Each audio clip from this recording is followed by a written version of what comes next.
PowerPoint is a powerful tool and one that I've used for years.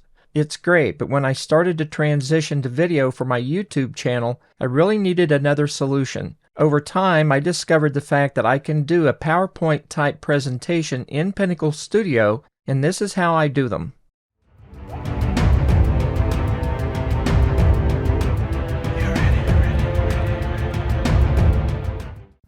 I've used PowerPoint for years, but when I started doing instructional videos for my YouTube channel, I found it a bit cumbersome to go into PowerPoint, save a presentation as individual JPEGs, import those into a video editor as a slideshow, and then try to add the timings and things. On top of that, I had to add text or other graphics, and by the time I got everything together, I had multiple layers and I had all kinds of timing issues. So in this series, I'm going to cover my methods for creating what I call an animated PowerPoint. I'm going to cover prepping for the project, how to lay out the new movie in studio and prepare the workspace, dropping in the audio track and preparing for any kind of supplemental audio, including sound effects or music, how to lay out the titles using markers, and then creating a title template. Then I'm going to cover how to work with text in the title editor and some of the issues that I've run into with that. In addition to straight text, I'll also demonstrate how I set up lists in the title editor. Once we've covered that, I'll talk about adding graphics as either standalone or with the text, and finally, I'll cover motion graphics or motion backgrounds that can be used.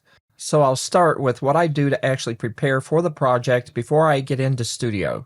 Getting ready for a project, I divide this into two parts. One is external and the other is internal. So the external part begins with the creation of a project folder. And I have found this to be very important and also very helpful because I have a tendency to lose things on the computer.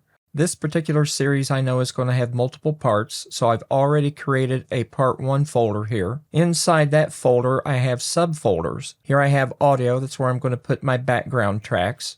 Backgrounds, which is where I'll put static images that I'll use for that. Other images, which could be PNG files, photographs, or whatever. The intro and outro folder, which is going to have the short video clips that I use at the beginning and the end of my projects. Motion backgrounds that are usually downloaded from other sites and then adapted to use as backgrounds. I have a folder for a script. I'm going to script out most of my instructional videos, and from that I'll create an HTML page for my website and a PDF file. And then finally, if there's any supplemental video that's going to be used in the project, I'm going to put it here. So once I have all that done, then I can begin collecting the various assets that are going to be used inside the project.